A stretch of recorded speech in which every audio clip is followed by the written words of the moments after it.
Aurora. It is a spectacular, colorful light show in the sky. ನೀವು ನೋಡ್ತಾ ಇರೋ Arora USA ನ ಸೆಂಟ್ರಲ್ ಅಲಾಸ್ಕಾದಲ್ಲಿ ಸ್ಪಾಟ್ ಆಗಿರೋದು. ಈ ವ್ಯೂ ಏನ್ ಕಾಣಿಸ್ತಾ ಇದೆ ಇದು ಇಂಟರ್ನ್ಯಾಷನಲ್ ಸ್ಪೇಸ್ ಸ್ಟೇಷನ್ ಇಂದ ಕ್ಯಾಪ್ಚರ್ ಆಗಿರೋದು. ಇನ್ ನ್ಯಾಚುರಲ್ ಕಲರ್ಫುಲ್ ಲೈಟ್ಸ್ ಅಂದ್ರೆ ಅರೋರಾಗಳು ಭೂಮಿಯ ದಕ್ಷಿಣ ಹಾಗೂ ಉತ್ತರ ಧ್ರುವಗಳಲ್ಲಿ ಮಾತ್ರ ಕಾಣೋದು. ನಮ್ಮ ಭಾರತದಲ್ಲಿ ಇದು ಕಾಣುವುದಿಲ್ಲ. ಈ ಅರೋರಾಗಳು ನಾರ್ತ್ ಪೋಲ್ ಅಂದರೆ ಉತ್ತರ ಧ್ರುವದಲ್ಲಿ ಏನಾದ್ರು ಫಾರ್ಮ್ ಆದ್ರೆ ಅರೋರಾ ಬೋರಿಯಾಲಿಸ್ ಅಂತ ಕರೀತಾರೆ. ಅದೇ ಭೂಮಿಯ ಸೌತ್ ಪೋಲ್ ಅಂದರೆ ದಕ್ಷಿಣ ಧ್ರುವದಲ್ಲಿ ಏನಾದರೂ ಫಾರ್ಮ್ ಆದ್ರೆ ಅರೋರಾ ಆಸ್ಟ್ರಾಲಿಸ್ ಅಂತ ಕರೀತಾರೆ. ಈ ಅರೋರಾಗಳು ಹೇಗೆ ಕ್ರಿಯೇಟ್ ಆಗುತ್ತವೆ, ಇವೇನಾದರೂ ಕ್ರಿಯೇಟ್ ಆದ್ರೆ ಭೂಮಿಗೆ ಏನಾದರೂ ಪ್ರಾಬ್ಲಮ್ ಇದೆಯಾ ಅಂತ ತಿಳ್ಕೊಳ್ಳೋಣ ಬನ್ನಿ. ಈ ಅರೋರಾಗಳು ಕ್ರಿಯೇಟ್ ಆಗೋದಕ್ಕೆ ನಮ್ಮ ಸೂರ್ಯನೇ ಮೊದಲ ಕಾರಣ. ಸೂರ್ಯ ಅನ್ನೋದು ಒಂದು ನಕ್ಷತ್ರ. It is A very hot object in our solar system. ನಮ್ಮ ಸೂರ್ಯ ಭೂಮಿ ಹತ್ರ 1000 ಟನ್ಸ್ ಅಷ್ಟು ಗ್ಯಾಸ್ ಮಾಲಿಕ್ಯೂಲ್ಸ್ನ ಕಳಿಸ್ತಾನೆ ಇರುತ್ತೆ. ಸೂರ್ಯನ ಶಾಖಕ್ಕೆ ಅದರಲ್ಲಿರೋ ಗ್ಯಾಸ್ ಮಾಲಿಕ್ಯೂಲ್ಸ್ಗಳೆಲ್ಲ ಪ್ಲಾಸ್ಮಾ ರೂಪದಲ್ಲಿರುತ್ತವೆ. ಪ್ಲಾಸ್ಮಾ ಅಂತಂದ್ರೆ very hot positive and negative charged particles ಅಂತ. ಈ ಚಾರ್ಜ್ ಪಾರ್ಟಿಕಲ್ಸ್ಗಳು ಸೂರ್ಯನಿಂದ ರಿಲೀಸ್ ಆಗಿ ಭೂಮಿ ಹತ್ರ ವೇಗವಾಗಿ ನುಗ್ಗಿ ಬರ್ತಾನೆ ಇರುತ್ತವೆ. ಇದಕ್ಕೆ ಸೌರ ಗಾಳಿ ಅಂದ್ರೆ ಸೋಲಾರ್ ವಿಂಡ್ ಅಂತ ಕರೀತಾರೆ.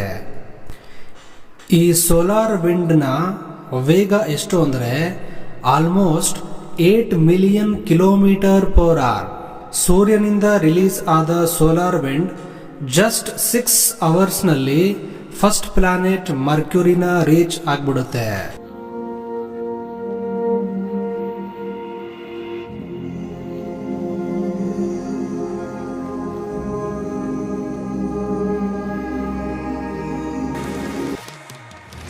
ಟ್ವೆಲ್ ಅವರ್ಸ್ ನಲ್ಲಿ ನೆಕ್ಸ್ಟ್ ಪ್ಲಾನೆಟ್ ವೀನಸ್ನು ರೀಚ್ ಆಗ್ಬಿಡುತ್ತೆ. ಹಾಗೆ ವಿದಿನ್ 18 ಅವರ್ಸ್ ನಲ್ಲಿ ನೆಕ್ಸ್ಟ್ ಪ್ಲಾನೆಟ್ ಆಗಿರೋ ನಮ್ಮ ಭೂಮಿನೂ ರೀಚ್ ಆಗ್ಬಿಡುತ್ತೆ. ರೀಚ್ ಆದ್ರೂ ಕೂಡ ನಮ್ಮ ಭೂಮಿಗೆ ಏನೂ ಅಫೆಕ್ಟ್ ಆಗೋದಿಲ್ಲ. ಏನಕ್ಕೆ ಅಂತಂದ್ರೆ ನಮ್ಮ ಭೂಮಿಯ ಸುತ್ತ ಮ್ಯಾಗ್ನೆಟಿಕ್ ಫೀಲ್ಡ್ ಅನ್ನೋದು ಶೀಲ್ಡ್ ತರ ಭೂಮಿನ ಕವರ್ ಮಾಡಿಬಿಟ್ಟಿದೆ.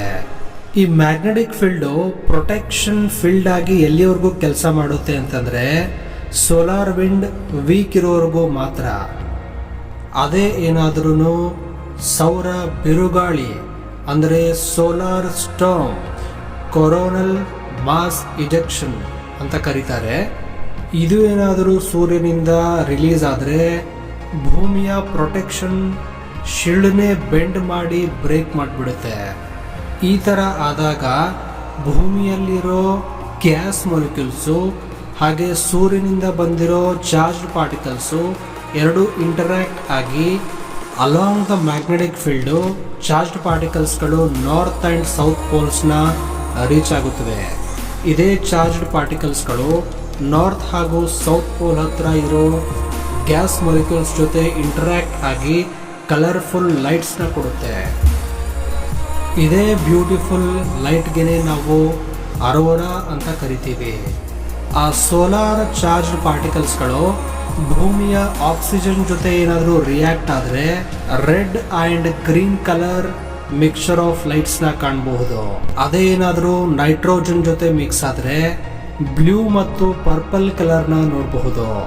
ಈ ಅರೋರಾನ ಭೂಮಿ ಮೇಲೆ ಮಾತ್ರ ನೋಡಬಹುದಾ, ಚಂದ್ರನಲ್ಲೂ ನೋಡಬಹುದಾ ಅಥವಾ ಬೇರೆ ಪ್ಲಾನೆಟ್ ಮೇಲೂ ಕಾಣಬಹುದಾ? ಈ ಅರೋರಾಗಳು ಕಾಣಿಸ್ಬೇಕು ಅಂತಂದ್ರೆ ಒಂದು ಕಂಡೀಷನ್ ಇದೆ.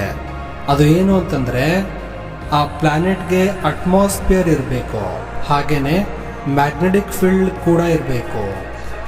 ನಿಮಗೇನಾದರೂ ಆ ಪ್ಲಾನೆಟ್ಗಳು ಯಾವುದು ಅಂತ ಗೊತ್ತಿದ್ರೆ ಕಮೆಂಟ್ನಲ್ಲಿ ತಿಳಿಸಬಹುದು.